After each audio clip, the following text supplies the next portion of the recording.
conditions are terrible, and they are getting worse. This guy's a reporter who, even at the age of, I'm a little amazed, at the age of 74, not afraid of taking on tough assignments, spent time in a devastated Puerto Rico right after Hurricane Maria hit. But it is a reflective and honest, even humble Geraldo Rivera who talks about his life and times in the new book called The Geraldo Show, a memoir. The Fox News reporter and host joins us live from New York. Good morning. Hi, Tim. I know that humility and Geraldo don't usually go in the same sentence, but thank you for that assessment. I was just going to say, those are not words that easily go together for a lot of folks. You've had ups and downs personally and professionally in your life and career, sure, and you're kind of okay talking about them in this book. This really is not the Geraldo you're expecting. Well, you know, I wanted people to really get a heartfelt appraisal of me and, you know, the career I've had. It's been amazing, Tim, 48 years. But the heart of this book, the soul of this book, is that arc from the 9/11 attacks here in New York, the 10 years, the 10 long years, until we finally got Osama bin Laden, the terror mastermind who inflicted so much hardship here, so much you know, misery and pain, killing almost 3,000 of my friends and neighbors. It was an awful experience, a trauma. It caused me to leave my cushy job at NBC and come here to Fox as a war correspondent. So I tell that story, but I also tell the story of my friendship with, you know, a guy I used to hang out with who later went on to become president of the United States, Donald Trump. So it's been quite a run, Tim.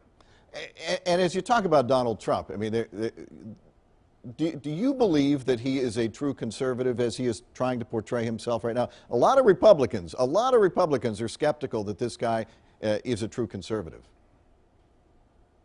Well, I think that he's governing as a conservative. I think that if you strip away all of his flamboyant and tempestuous tweets, I think the president that emerges is a pretty classic conservative Republican president. That hasn't always been the case, and I think, Tim, that's what you're alluding to.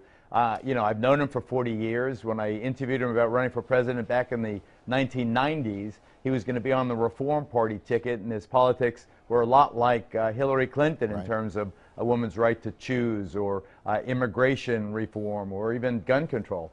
Now he's changed, but you know, a lot of people change. They say that if you're not a liberal when you're a young person, you have no heart. If you're not a conservative later in life, you have no brain. Maybe he's taken that to spades, so to speak. Tim. You were very close as well to Roger Ailes, the late creative genius, controversial creative genius behind Fox News Channel. Did you feel like a square peg in a round hole at Fox News? Because you're an admitted progressive or liberal. You know, I still am, I guess. You know, after 17 years here, I came here, as I said, in the months following 9/11 and was sent immediately to Afghanistan. So for the first 8-9 years here at Fox, I was usually overseas, usually east of Suez someplace. 11 extended assignments in Afghanistan, 11 assignments in Iraq and Somalia and all these other awful places. When I came back, when the war started de-escalating, so to speak, and it became more about politics, I certainly have been, in yours, the square peg in the round hole, or vice versa.